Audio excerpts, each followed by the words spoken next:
We do turn now, though, to Lake Corpus Christi. Tonight, we are hearing from first responders who went out to the scene of where a 19-year-old man was found underwater after falling from a pontoon boat yesterday afternoon. Yeah, the young man identified as 19-year-old Chris Ruiz from Robstown. His death marks the second young person to die at the lake in a week's time. Our Bill Churchwell joins us now with the follow-up for us. Bill, what can you tell us?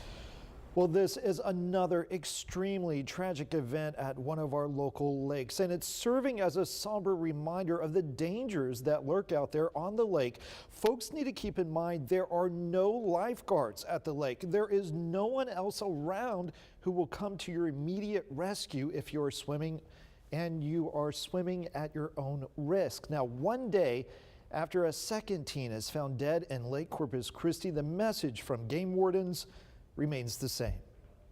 Captain Ben Baker says while game wardens do patrol Lake Corpus Christi, most of the lake is encased by private property. There are no lifeguard patrol boats or no lifeguards patrolling around. Everybody needs to swim at their own risk and be aware of that. The first drowning involving a 13-year-old swimmer near Lakeside just 1 week ago. The second happening Sunday, a 19-year-old young man in a different part of the lake. It did involve a vessel in motion. According to Baker, in both investigations, nothing showed beneath the water that appeared to have contributed to the drownings. We didn't see or have anything lead us to believe that they were entangled in anything or were stuck in anything. In the one particular case, maybe just panicked.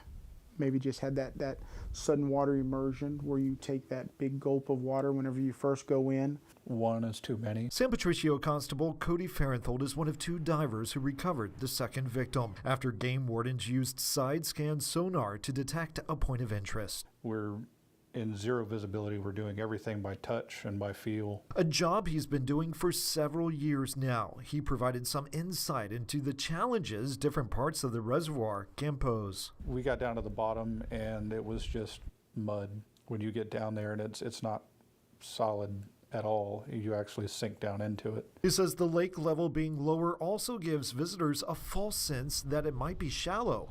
It's not. With the lake level as low as it is, we were still diving to 20 feet. There's way too many hazards out there. Hazards you can't see, reminding visitors that it is a man-made lake and a large one that touches 3 different counties. There's tree stumps, there's trees. There's structures, there's buildings, there's in some places old fences in there. Bottom line, Baker says wearing a life jacket is a must, no matter how strong of a swimmer you are.